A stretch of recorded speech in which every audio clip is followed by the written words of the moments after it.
Manipulation is everywhere. The social influence aimed at changing the behavior or belief of a person through emotional coercion, emotional manipulation, has always been prevalent in human interaction. It's in all of our relationships. Companies use it on us to make us buy certain products or feel a certain way, and even influencers use it to make sure they keep their followers. Pretty often, we're made to do things we don't want to do by people we hold in high esteem, without realizing that we're being manipulated by them. Nigerian writer Chimamanda Ngozi Adichie once said, "Show people as one thing and only one thing over and over again, and that's what they become." This stereotyping is a form of gaslighting. It's intentionally accusing someone of being a negative stereotype, whatever that may be. A few years ago, Facebook worked in partnership with the University of California to perform an experiment. In this experiment, Facebook purposefully altered the feeds of around 689,000 users, such that some only saw positive stories on their wall, while others only saw negative stories. After about a week of doing this, when these users posted their own updates, most of the time, they had been influenced by the emotions that flooded their wall. People who were fed more negative posts, in turn, put out more negative posts, while those who received a swell of positive posts used more positive language when making their own posts. This rather controversial experiment just shows how easily our emotions can be manipulated, even in very subtle ways.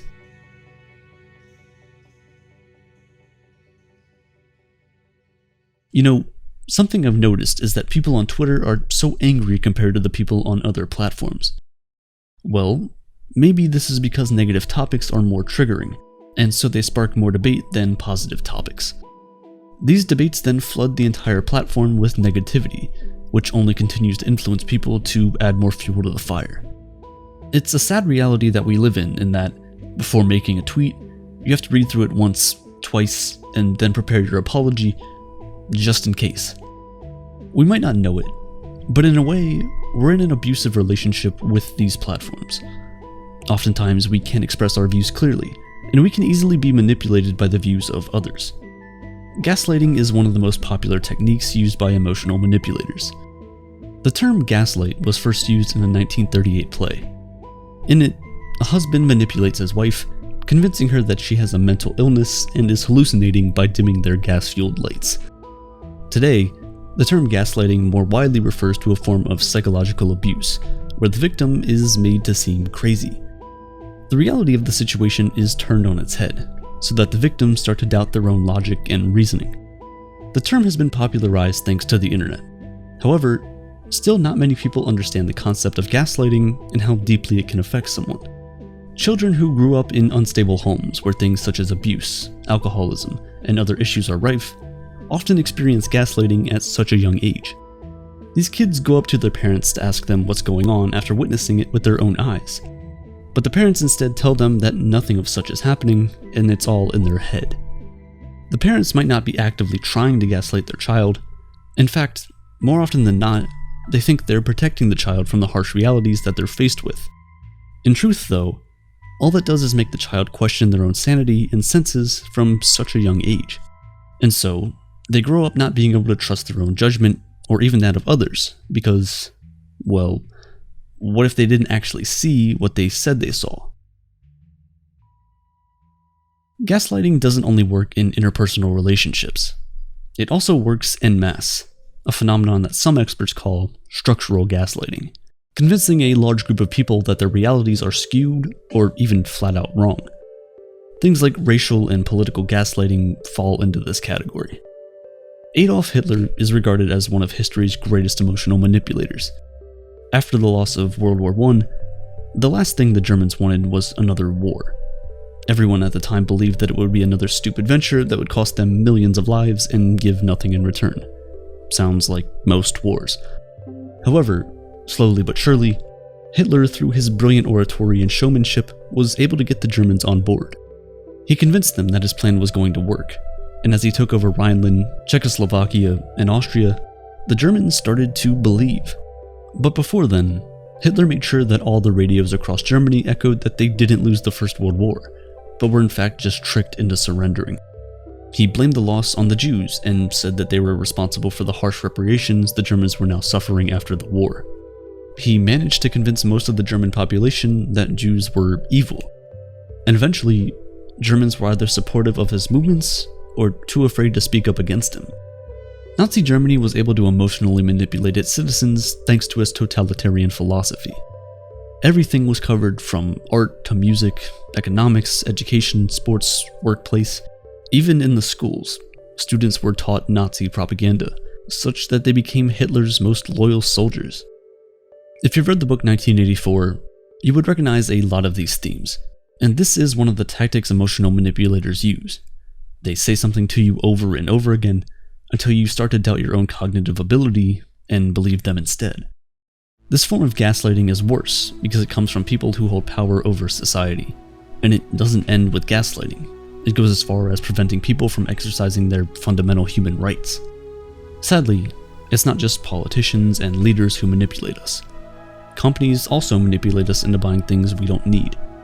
We're constantly sold emotional ads of people drinking a refreshing drink after fighting a bear, or Coke bringing a family together. And while it looks obviously quite silly, in the back of our minds, all of these little things get registered. Remember, show people as one thing and only one thing over and over again, and that is what they become.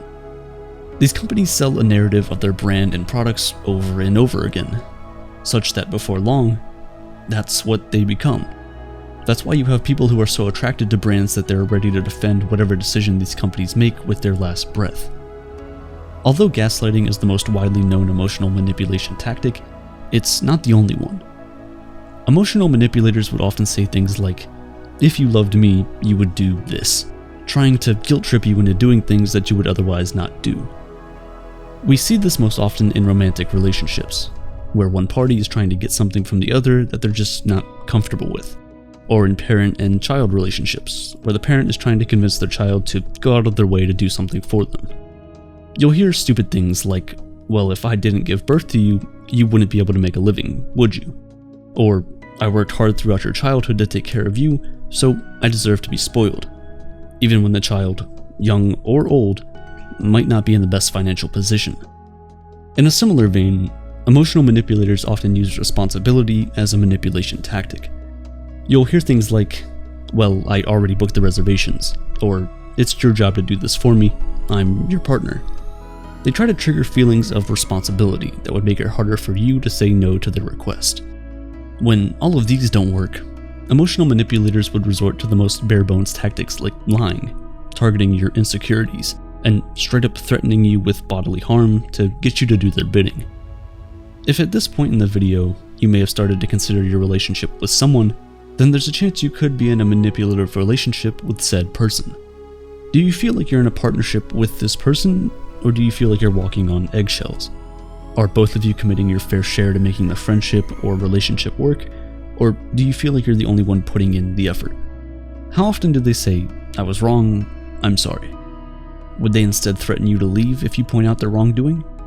These are just a few of the signs to look out for that will help you figure out if you're in a relationship or if you're just getting the shorter end of the stick. No matter how much that person tries to convince you, emotional manipulation is not a form of love. Relationships should be about love, friendship, and being partners. Both of you should have an equal say, and each of you should be ready to apologize when they're wrong. It's easier said than done. We should check ourselves and our interactions with others too, because although we might not want to admit it, we often use these emotionally manipulative tactics to get what we want. Humans are inherently selfish, and so it's not surprising that we sometimes resort to vile tactics just to get what we want. So, while you consider if your partner, friend, or relative might be emotionally manipulating you, you also want to look at your relationships from the other person's point of view. Understanding and accepting wrongdoing is the first step in change. If we never admit to ourselves that what we're doing is wrong, then we'll never see a reason to want to change. Emotional manipulation is tricky. There's a fine line that can be walked that differentiates from something being playful and fun to being borderline abusive. So before anything else, accept that you may have done wrong in the past. Try to retrace your steps to the last time you think you may have manipulated someone. Was it intentional? What effects could your manipulation have had? Next time, Before you convince someone to do things your way, think about their position. Think about why they may or may not want to do it, and try to keep your own desires partially tucked away to attend to theirs. This is the only way we'll be able to create healthier, more satisfying relationships for all of us. It is only when we love genuinely that we will be able to equally receive genuine love.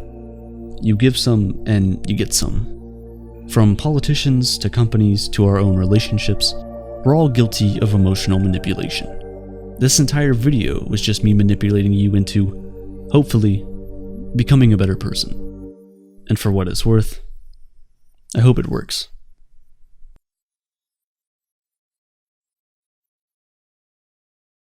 Today's video was sponsored by Audible. Recently, Audible came out with a new Audible original called Impact Winter.